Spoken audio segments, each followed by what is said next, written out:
Hello everyone, good evening. आज हम एक बार फिर ऑप्शन ट्रेडिंग की थर्ड वीडियो लेके आए हैं।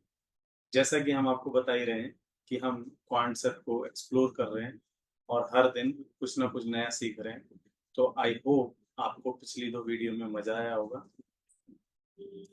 ये एक मुहिम लेके आए हैं हम लोग ऑप्शन ट्रेडिंग की, जिसमें हम ए टू जेड सिखा रहे हैं। मतलब अगर आपको कुछ भी नहीं आता ऑप्शन में, तो भी आपको बहुत कुछ आ सकता है। और अगर आपको बहुत कुछ आता है ऑप्शन में, तो इन वीडियोस को देख के लगेगा कि एक्चुअल में आपको अब कुछ आने लगेगा, लेकिन अभी तक तो बहुत चीजें आप मिस कर रहे थे। ठीक है, तो हम लोग टाइम वेस्ट करे बिना जाते हैं कॉन्सेप्ट पर। ठीक है, कॉन्सेप्ट का ये हमने आपको बताया था कि होम पेज है, और होम पेज पर भी बहुत सारी चीजें हमने उस दिन आपको ऑप्शन चेन फर्स्ट वीडियो में बताया था कि ऑप्शन चेन को कैसे रीड आउट किया जाता है।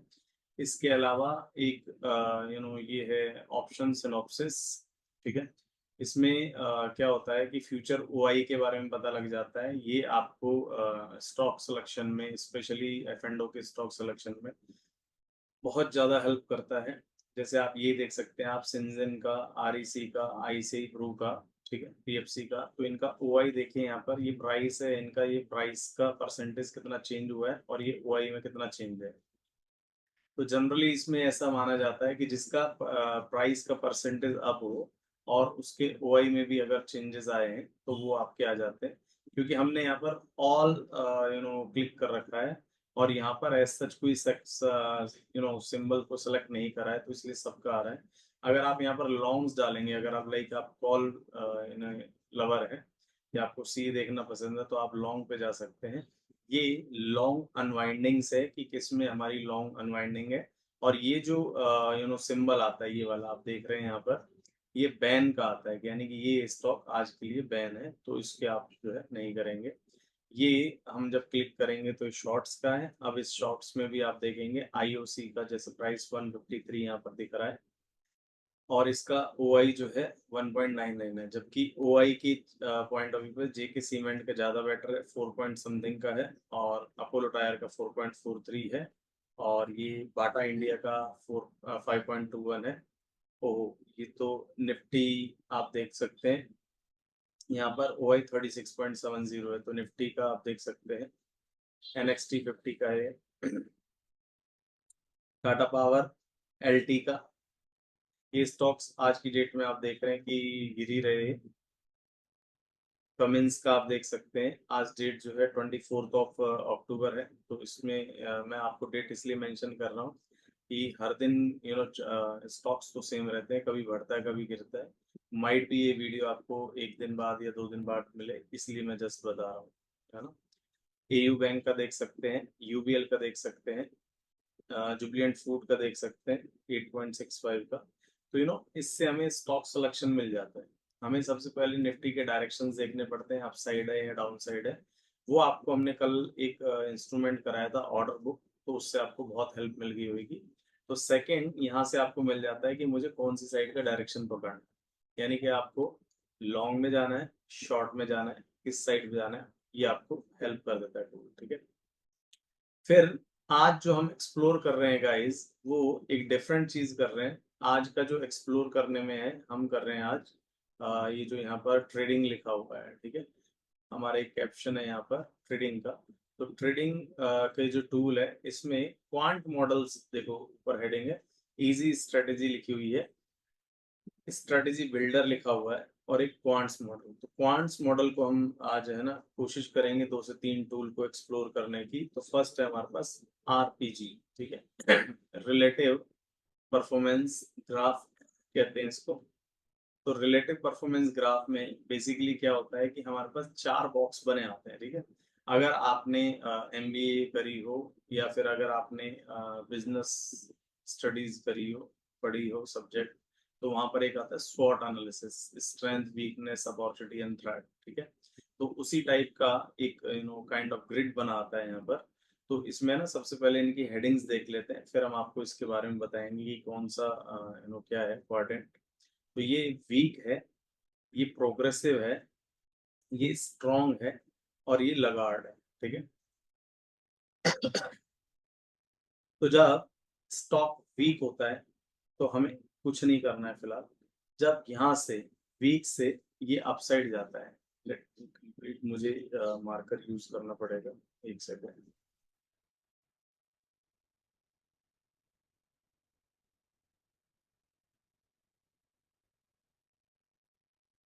तो ये हम लोग देखेंगे, ये इस तरह से जाएगा ऊपर, ठीक है।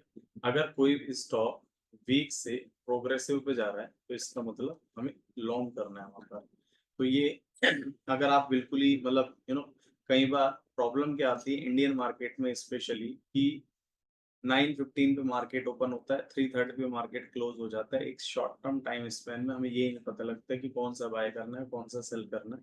और 1 से 1.5 घंटे में या तो मार्केट बहुत ऊपर जा चुकी होती है, या एक से 1.5 घंटे में मार्केट बहुत नीचे जा चुकी होती है। तो ऐसे केस में हम क्या करें, हमारे लिए क्या स्ट्रेटेजी, मार्केट के क्लोजिंग आवर्स पे टेक्निकली जो है कोई भी पोजीशन बिठाना नहीं चाहता। हर कोई सोचता है कि मार्केट इतनी वॉलेटाइल है तो कल के लिए रिस्क बीटीएसटी या एसटीबीटी क्या ही करें, लेट्स बेटर कि हम लोग कल फ्रेश करेंगे। तो टेक्निकली टाइम बहुत कम होता है। अब इस टाइम में आपको पास है ना, अगर कोई मेंटोर मिल जाए तो कौन सबसे बेटर, कोई मेंटोर नहीं है आपके लिए तो यहाँ से आप देख सकते हैं, ये वीक का कैप्शन यहाँ पर है और ये प्रोग्रेसिव का कैप्शन यहाँ पर है, ठीक है। अब वीक के अंदर ये पूरा पार्ट है, ठीक है। हम इसके कुछ पार्ट को स्किप कर रहे हैं, क्यों स्किप कर रहे हैं उसको हम बताएंगे। तो यहाँ से जब कोई भी स्टॉक अपर एंड पर जाता है तो उसको हम लोग जो है लॉन्ग कर सकते हैं, ठीक है। और अगर मान लो कोई भी स्टॉक प्रोग्रेसिव से स्ट्रॉन्ग साइड जाता है तो इसका मतलब उसका मोमेंटम और अप हुआ है, तो यानी अग्रेसिव बाइंग उसमें देखी जा सकती है। जैसे फिलहाल के टाइम पर आप आरती इंडस्ट्री को देख सकते हैं। यहाँ से नीचे Godrej CP almost progressive side है, तो ये कभी भी अपसाइड मोमेंटम ले सकता है, तो इस पे नजर आप बनाए रखें तो आपको दिखेगा। फिर आते हैं आप स्ट्रॉन्ग से लगार्ड वाली साइड। तो जब स्ट्रॉन्ग से कोई स्टॉक लगार्ड में जाता है तो उसमें आपके पास दो ऑप्शन होते हैं। अगर आपने लॉन्ग कर रखा है तो आप अपनी पोजीशन को एग्जिट कर लीजिए, ठीक है। और अगर आपने कुछ भी नहीं कर रखा तो आप अपनी फ्रेश सेलिंग क्रिएट कर सकते हैं, यानी मार्केट में आपको, अगर आप पुट लेनी है तो पुट भी ले सकते हैं, इसको देखते हुए और उसके पर्टिकुलर स्ट्राइक के चार्ट को देखते हुए। तो ये एक्चुअल में सेलिंग के लिए है। स्ट्रॉन्ग से जब लगार्ड की साइड आएगा तो सेलिंग करनी है, और जब यहाँ से वीक से प्रोग्रेसिव पे जाएगा तो हमें यहाँ पर बाइंग करनी है। तो ये हमारी इसकी स्टडी है इस पर्टिकुलर इंस्ट्रूमेंट की, आरपीजी की। इसमें एक काम की बात है जो हम बताना चाहते हैं आपको। इसमें एक है ना कॉमन एरिया है, ठीक है। ये वाला कॉमन एरिया है जिसके अंदर अभी अपन देख रहे हैं कि हमारे पास बेल नजर आ रहा है, एनटीपीसी नजर आ रहा है, गोदरेज सीपी नजर आ रहा है, और एबीबी नजर आ रहा है। ऐसे है ना कुछ स्टॉक्स हैं। तो ऐसे स्टॉक्स को हम ये मतलब जो ग्रिड सजेस्ट करती है कि हमें कुछ भी नहीं करना है, ना बाय करना है ना सेल करना है, यानी अवॉइड करना है। इट्स अ न्यूट्रल जोन, ठीक है। तो कोशिश ये करें कि इस पर्टिकुलर जोन के स्टॉक्स को हम लोग अवॉइड करें, ठीक है। इसकी पीछे जो स्टडी है, जो मोमेंटम है, जो मैकेनिज्म है, वो हम लोग फ्यूचर में फिर कभी एक्सप्लेन करेंगे, बट फिलहाल हम लोग आपको शॉर्ट एंड स्वीट में बताते चल रहे हैं। Optimum optimal stock and target, ये काइंड ऑफ एडवाइजरी का काम करता है आपके लिए, ठीक है। इसमें आपके ऊपर आपको सिंबल कौन सा चाहिए, है ना, और इंस्ट्रूमेंट किस पर चाहिए, एक्सपायरी आपको क्या चाहिए, स्ट्राइक कौन सी चाहिए। और इसमें हमारे पास जो फ्यूचर में भी हो सकता है और ऑप्शन में भी। तो पहले फ्यूचर का देख लेते हैं। लेट सपोज फ्यूचर की हम बात कर रहे हैं, और फ्यूचर में हम लोग देख लेते हैं, इसका देखें, बताया टीवीएस का देख लेते हैं, TVS Motors, okay. Okay, TVS motor की हम लोग बात कर रहे हैं फ्यूचर की। तो टीवीएस मोटर का इसमें ऑप्टिमम टारगेट जो है अभी आ रहा है 2549 का, राइट। और इसमें जो इसका स्टॉप लॉस आ रहा है वो 2451 का आ रहा है, ठीक है। तो ये आप चेक कर सकते हैं। ये मार्केट का आपका अगर आपने टेक्निकल एनालिसिस में बॉलिंगर बैंड पढ़ा हो तो ऑलमोस्ट उसी की तरह दिख रहा है, लेकिन ये आपको टारगेट और स्टॉप लॉस बना के दे रहा है। निफ्टी की बात कर लेते हैं, आपके लिए निफ्टी ज़्यादा बेटर मिलेगी। निफ्टी के ऑप्शंस की बात कर लेते हैं। 24,400 का देख लेते हैं। आज की एक्सपायरी तो हट गई, हम लोग 31 अक्टूबर की ले लेते हैं। 24,450 के लिए हमने स्ट्राइक, तो 24,450 की स्ट्राइक पे कॉल ऑप्शंस की हम बात कर रहे हैं। टाइम फ्रेम हमारा जो है 5 मिनट का है, ठीक है। और यहाँ पर ये 170 ऑलमोस्ट चल रहा है अभी, तो 241 का इसमें टारगेट है और स्टॉप लॉस 134 का है, ठीक है। आप इसमें जो है स्ट्राइक को भी चेंज कर सकते हैं यहाँ से, ये आपको दिख रहा होगा ऑप्शन यहाँ पर। यहाँ से आप स्ट्राइक चेंज कर दीजिए, लेट सपोज 24,350, तो वहां पर 24,350 को ये आपका टारगेट और स्टॉप लॉस आ गया। 24,300 का एक बार देख लेते हैं, तो यहाँ पर ये टारगेट और स्टॉप लॉस आ गया, ठीक है। और 24,200 का भी एक बार देख लीजिए। At the money, in the money और आउट द मनी के कॉन्सेप्ट को हमने फर्स्ट वीडियो में गाइस बता ही दिया था, तो अगर आपको उसमें दिक्कत है तो उसमें आप जाके देख सकते हैं, ठीक है। ये बाय और सेल के पॉइंट ऑफ व्यू से देख सकते हैं। कई लोग ऑप्शन के बायर होते हैं और कई लोग ऑप्शन के सेलर होते हैं। ऑप्शन के बायर और सेलर में एक ही डिफरेंस है कि ऑप्शन के बायर को जो है रिस्क कम होता है, यानी कि उसको ओनली प्रीमियम देना, ठीक है। और ऑप्शन के सेलर को जो है पूरा मार्जिन देना पड़ता है। और ऑप्शन के बायर के पास जो है हमारे पास रिवॉर्ड अनलिमिटेड है, ठीक है, रिस्क लिमिटेड। जबकि ऑप्शन के सेलर की अगर बात करेंगे तो ऑप्शन के सेलर के पास जो है रिवॉर्ड लिमिटेड है और रिस्क अनलिमिटेड है, ठीक है।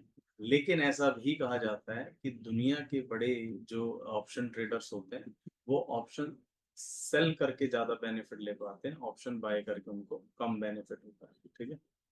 तो ये यहाँ पर आप देख सकते हैं।